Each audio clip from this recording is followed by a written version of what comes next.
El comunismo no, es condenado por la Iglesia, es un pecado, porque es una herejía, es una visión materialista, sin Dios. Claro, nosotros no podemos apoyar esas ideologías. Entonces, ahí diríamos, la dimensión espiritual, que es la que estamos mencionando, la oración, pero también, claro, humanamente podemos hacer cosas. Y una de las cosas es enseñar al que no sabe. Es una obra de misericordia. Entonces hay personas que no saben qué es esta ideología, no conocen. Entonces se les puede enseñar y saber que sepan que es contrario a nuestra fe, que sepan los daños que se han producido en el Perú por estas ideologías.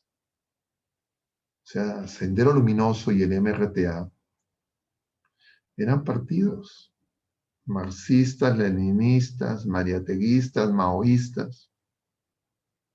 En el caso de Sendero Luminoso, pensamiento Gonzalo, decían ellos. Y cabe mencionar, yo le he dicho también a otras personas, que en la historia no estoy diciendo nada que es deducción personal o una opinión, sino simplemente los hechos. Que estos movimientos subversivos, terroristas, se rindieron, pero no todos se entregaron.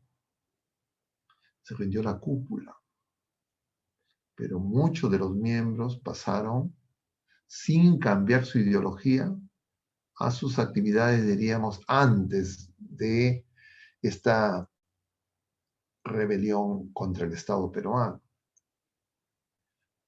Y uno tiene que imaginarse y pensar, ¿ustedes creen cuál es el partido político más organizado en el Perú?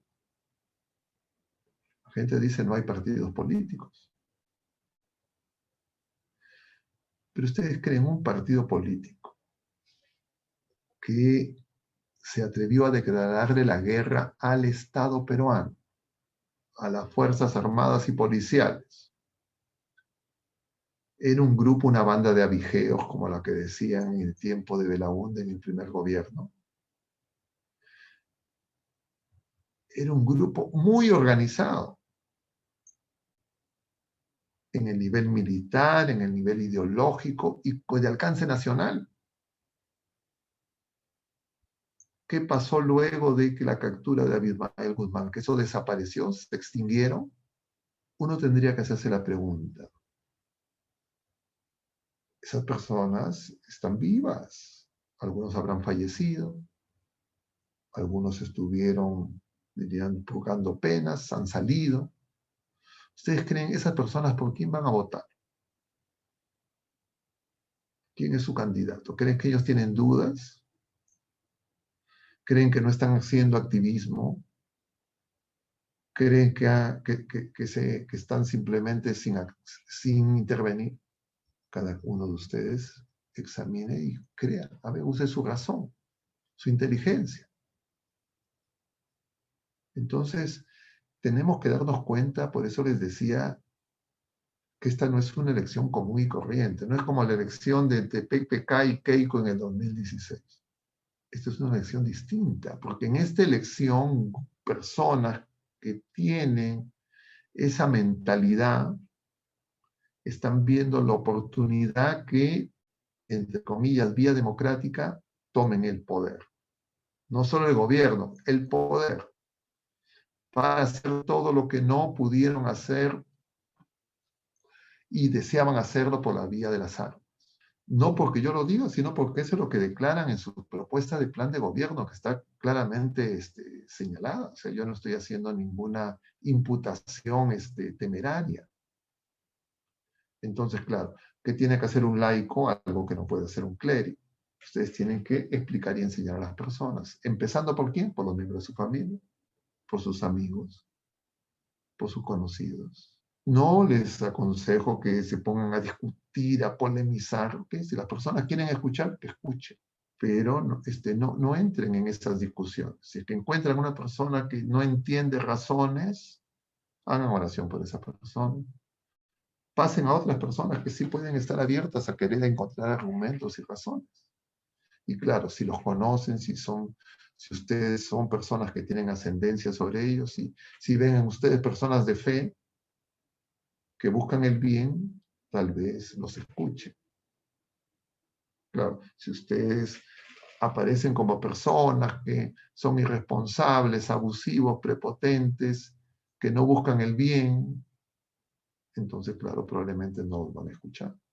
Y cada quien tiene muchas cosas que puede hacer, supongo, ¿no? Tendrán familiares, amigos, compañeros de trabajo, compañeros de estudio. Y entonces, si ustedes empiezan a hacer eso, se empieza a multiplicar. Y por supuesto, siempre eso es no lo primero, es el añadidura. Lo primero es la oración. Y cuidarnos mucho de usar los mismos métodos que usan esas personas. Es decir, la mentira, el engaño, la manipulación, la coerción, la amenaza, el chantaje. Hay muchas personas que están bloqueadas emocionalmente porque durante estos últimos años se han llenado de rencor, de odio. Y les decía yo la vez pasada, es que hay una situación pues de antis, ¿no? Entonces se ha alimentado un anti que está bloqueando a muchas personas. Entonces hay que ayudar a esas personas para que hagan su tránsito afectivo, emocional y se den cuenta que lo que está en juego no es su orgullo, no es su, entre comillas, como dicen, mi dignidad. No, lo que está en juego es la sobrevivencia de la nación. Lo que está en juego es nuestra fe. Lo que está en juego es a las familias, a los niños, a los jóvenes. Porque claramente estos grupos están diciendo, con todas sus letras, lo tienen por escrito, es que ellos no se deben ir. Entonces lo primero que van a hacer va a ser cambiar la constitución, cambiar las instituciones, etcétera, justamente para poder permanecer en el gobierno. Y además, como mencionábamos la vez pasada, nosotros tenemos testimonios cercanos de muchos hermanos nuestros venezolanos que han tenido que salir de su país por esa razón. Entonces, a los que ya pues no entienden razones, bueno, díganles, invítanles que le pregunten a una de las familias venezolanas que han tenido que abandonar su país porque las situaciones de sobrevivencia se hacían insostenibles. Porque una persona normalmente no quiere salir de su país, no quiere dejar a su familia. Si sale es porque ya las situaciones se hacen insostenibles. Y de alguna manera, a pesar de ese cargamontón ideológico que se ha hecho, si nosotros hacemos que la gente serenamente comprenda y haga un análisis que separe lo que es el periodo de la pandemia y sus consecuencias, de lo que ha venido ocurriendo incluso en medio de estos ineficientes, incapaces que los hemos tenido. Pero muchas personas en el Perú han mejorado sus condiciones de vida. En el Perú se ha reducido la pobreza, no ha desaparecido. Pero claro, de manera aún muy precaria, muy frágil, no institucionalizada. Y entonces, en pocas semanas, en pocos meses, eso se ha perdido. Pero muchas personas habían mejorado sus condiciones de vida. No todos. Los grupos de pobreza extrema, los grupos más excluidos todavía no participaban de algunos beneficios, pero definitivamente yo diría, la pobreza en el Perú se ha reducido. Si nosotros vemos de los 90 al presente, la pobreza sí disminuyó.